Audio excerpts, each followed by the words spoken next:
Pantropiko? Iba-iba sila, karera. Ano, lagi. Luzon, Ha? Lagi. Lagi daw. Sa Luzon, Visayas ba? Sige, maganda. Ayan na lang. New, tas chorus na. Oh, sige. Halika. Sabayan niyo ako pero babaguhin natin yung lyrics. So instead na Mindanao, sabihin natin sa USD kaya. Okay? Halika. Halika. Halika. Game, game.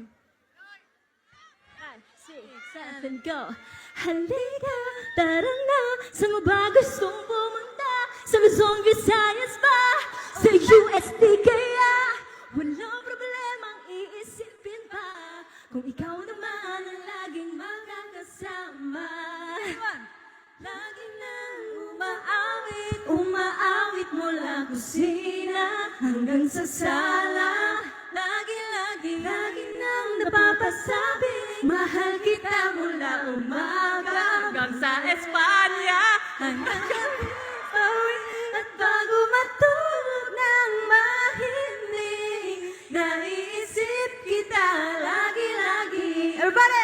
Lagi-lagi, lagi-lagi, lagi-lagi.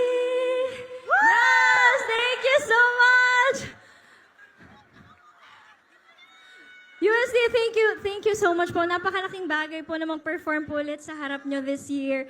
Parang pakiramdam namin, binibless ulit kami. Katulad nung sinabi ko kanina sa interview backstage, nung 2023, nung nakita namin yung fireworks, alam niyo yung parang binless kami for 2024. Parang pumunta kami dito na ang gusto lang namin sana, Lord, makilala kami ng mga tao, di ba? Lalo na dito sa bansa natin. And the year after,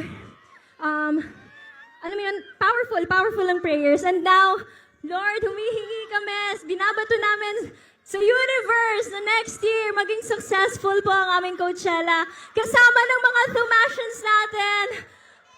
And sabay-sabay natin ma-witness yung fireworks. Surprise ba dapat yun? Hindi naman, di ba? Okay. Okay. Yes, thank you so much, USD. We had so much fun. And sana hindi ito yung last time na magkakasama ulit tayo. And sana po, kung may time kayo, pakinggan niyo po yung bago naming album na Flames.